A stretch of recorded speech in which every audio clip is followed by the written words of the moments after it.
Et là, Pierre, si tu veux, je peux te laisser la parole.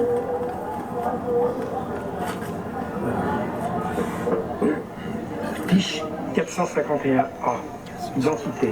Nom, Merezkovski. Ascendant, Dimitri Merezkovski. Agent traitant, Piotr Pav. Agent infiltré par la psychologue. Et également, K, alias Charles, OCI, producteur, film, sur Jean-Paul Sartre. Référent du service. L'avocat Prod, réseau, Zaléa, télévision fondée par le fils du PC. Bon. Réseau également, la commission inclusion parité société de l'Union des cinéastes bolcheviques SRF. Est également infiltré depuis son adolescence par le groupe stalinien OCI, infiltré dans le secrétariat de la 4e internationale sous ordre de Staline. Dernier déplacement, bourse du travail de Saint-Denis.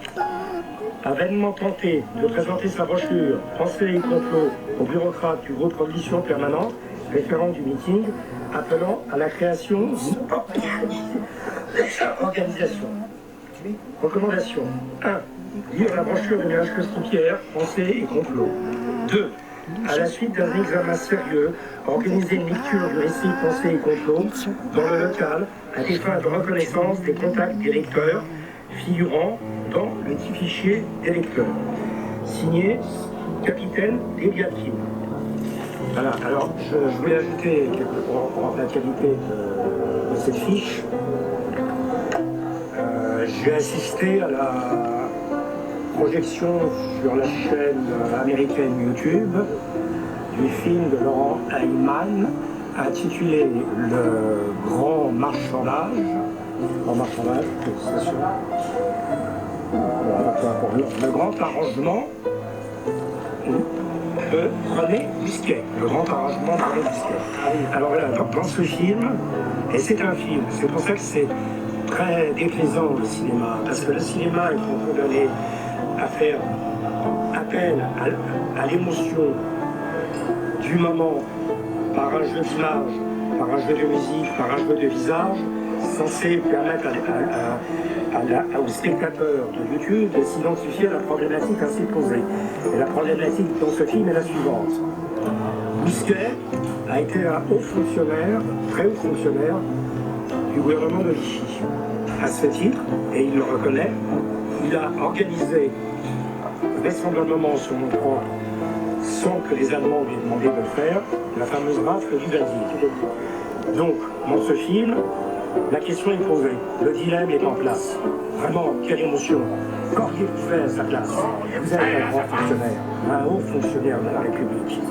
Vous devez obéir aux ordres du président, à savoir le maréchal Pétain en l'occurrence, du ministre à peu près de fois. Je ne sais pas exactement les rapports hiérarchiques à cette époque. Et donc, vous êtes un haut fonctionnaire. Vous êtes au service de la République. Vous avez fait le serment et vous avez décidé d'apporter toute votre compétence, toute votre intelligence au service de la République, qui est symbolisée par les ordres supérieurs, en l'occurrence ceux de Pétain, ou de Heinrich Himmler, ou de... Voilà. Donc, le spectateur, si c'est la République, là-dessus je ne serai pas, c'est la République, alors c'est l'État français, peut-être, ok, c'est pas la République, c'est l'État français. Mais la question demeure.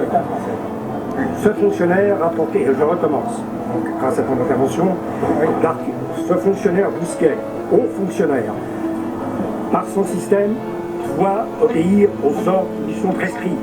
Les ordres n'étaient plus celui de la République, les ordres étaient donc celui de l'État français, symbolisé par le maréchal Pétain. Il n'a jamais été dit dans son travail qu'il était employé par la République française. Il a dit qu'il était employé et qu'il devait rester à son supérieur hiérarchique. C'est ça qu'on a signé. Quand tu signes un contrat, il n'y a pas écrit monsieur machin, vous signez un contrat avec la République française, il y a écrit vous signez un contrat avec le ministère des Affaires étrangères, avec le ministère de l'Intérieur, avec tout ce que vous voulez. Il n'y a pas écrit dans le contrat, sinon j'en demanderai pas, il n'y a pas écrit qu'on signe un contrat avec la République française. On signe un contrat avec un supérieur hiérarchique. Donc le spectateur est saisi par l'émotion. Qu'aurait-il fait à sa place? Il a peut-être sauvé des juifs, quand même, en prétendant quelque chose. Non, attends, laisse-moi. Il a peut-être sauvé sauver des juifs en bricolant quelque chose par derrière au nom de sa haute fonctionnalité. Oui, dans le train en partance, il aurait dit à 3 gamines d'aller sur le quai, comme ça elles ne sont pas montées dans le train. Alors, qu'est-ce que penser de ça? C'est un événement extraordinaire. En fait, c'est pas un gros, c'est pas une crapule. Et là, c'est là le fond de la question qui apparaît, c'est qu'à la fin du film, c'est reparti dans la référence de cette ignoble personne que j'ai nommée Hannah Arendt, complice vraisemblablement de Jean-Paul Sartre, puisqu'il part de dire que chacun est responsable de son destin. C'est tout ça ce qui s'est passé. Tout ça, ce qui s'est passé. L'homme est mauvais par essence. L'homme est torturé. L'homme est emprisonné. Voilà l'explication qui satisfait tout le monde, qui satisfait les cinéastes et surtout qui satisfait le système. Parce qu'avec cette idée de mettre en français, Busquet, de la rage militaire, c'est Busquet, c'est pas les Allemands, c'est pas la police française, c'est une personne. Mais alors, on ne remet pas en cause quoi?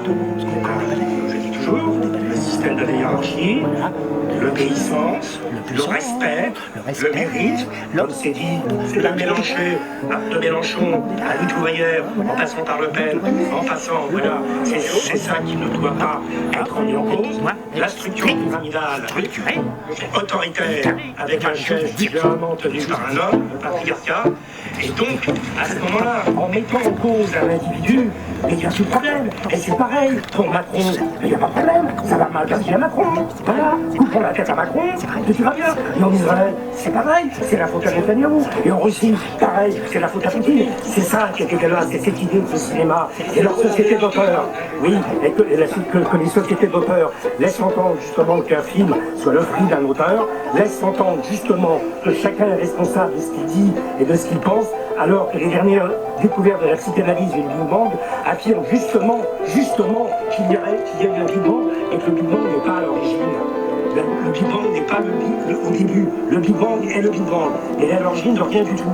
Donc, considérant qu'il est à l'origine de rien du tout, comment pouvons-nous dire qu'un tel est à l'origine de quelque chose? C'est à lui de s'interroger. C'est à lui de faire en sorte qu'on lui pourrisse la vie, dans un sens.